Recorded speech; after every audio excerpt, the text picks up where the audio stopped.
Did you know that while more Singaporeans are saving, a shocking 40% of young adults still struggle to pay off their credit card debt, and many are gambling away their hard-earned money? But what if I told you there is a way to flip the script and turn your money into a tool for building real wealth? Hi everyone, this is Kelly from PropertyHunter Singapore and welcome back to our channel. If you're new here, don't forget to like this video as it encourages us to do more videos like this. Today, we're breaking down a topic that's been making headlines. Singaporeans are saving more, but many are still trapped in bad financial habits. Credit card debt, gambling, and risky speculation are holding people back from real financial growth. But what if I told you there's a better way, a proven strategy to use real estate to grow wealth, even starting with a small upfront investment? Today, I'm sharing the story of a 30-year-old friend of mine who started with one property and is now on his way to owning his dream home.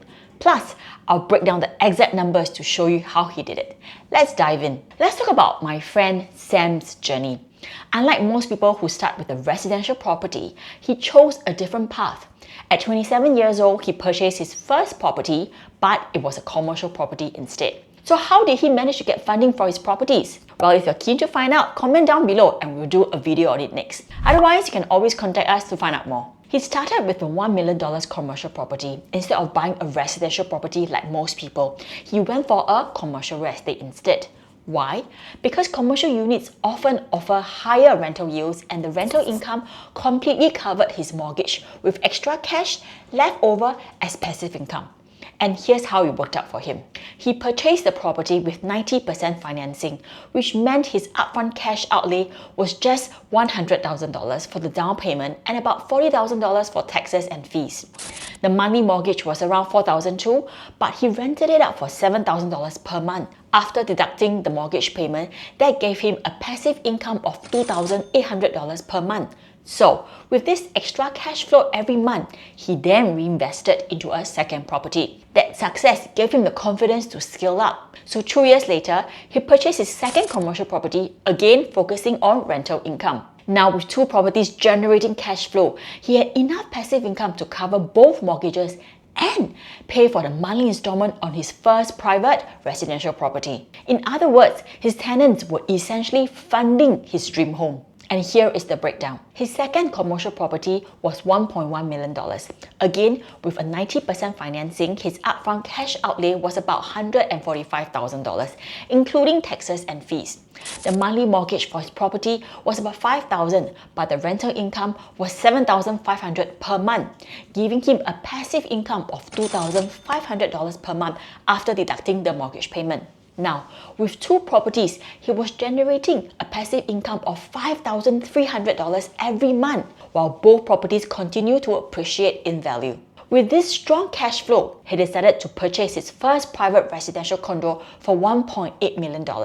It was a building under construction and he is eligible for a progressive payment scheme. That was a smart move because this progressive payment structure meant his monthly payments started much lower as compared to a resale completed property. Here's how the numbers worked out for him. His monthly installment now is less than $2,000 per month during the earlier stages of construction.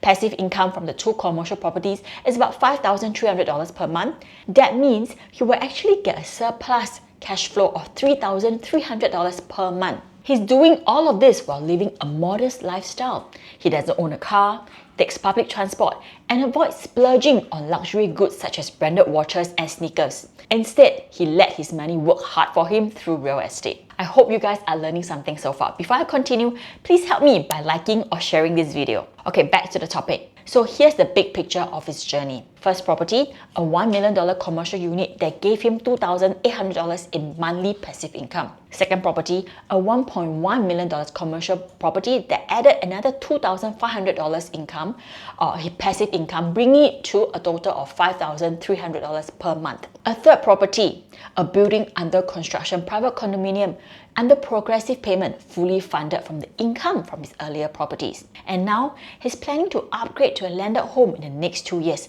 supported by this solid foundation of cash flowing assets. Okay, now, let's contrast this with the trends that we saw in the news article. Many young adults are overspending and not paying off their credit card bills, leading to mounting debt. Others are gambling or speculating on stocks, hoping for quick wins but often losing out. My friend's story is the complete opposite. He focuses on calculated investment with steady returns, and he's building long-term wealth without falling into those financial traps. Well, I'm not saying that you shouldn't be investing in other vehicles such as stocks or crypto. I personally did it, and if not for the FTX crash, I would have made a 6-digit profit. But what I'm saying is, make calculated investment instead, and basically do your own due diligence. So, what can you learn from Sam's journey? Number 1, start with high-yield investments. Commercial or industrial properties could offer better rental returns than residential units. Number 2, let your rental income work for you. Choose properties where rental income can cover your mortgage and leave you with surplus cash flow. Number 3, use progressive payment to your advantage. If you're buying a home, consider a building under construction because it helps minimize your upfront cash flow. And number 4, scale systematically. Reinvest your profits and leverage your assets to grow your portfolio step by step. My friend's next goal is a landed property, and he is doing it in the way that's sustainable and stress-free. While his story shows that you don't need to be rich to succeed in real estate. You just need to be smart, disciplined, and willing to take the first step. Whether you're just starting out or planning your next move, real estate can be a powerful tool for building wealth. If this story inspired you, hit that like button, subscribe to the channel, and share this video with someone who's thinking about investing in property. Do let me know in the comments, what's your next real estate goal? Remember, it's not about how much you start with, it's how smart you are with what you have. We'll see you in the next video. Bye bye!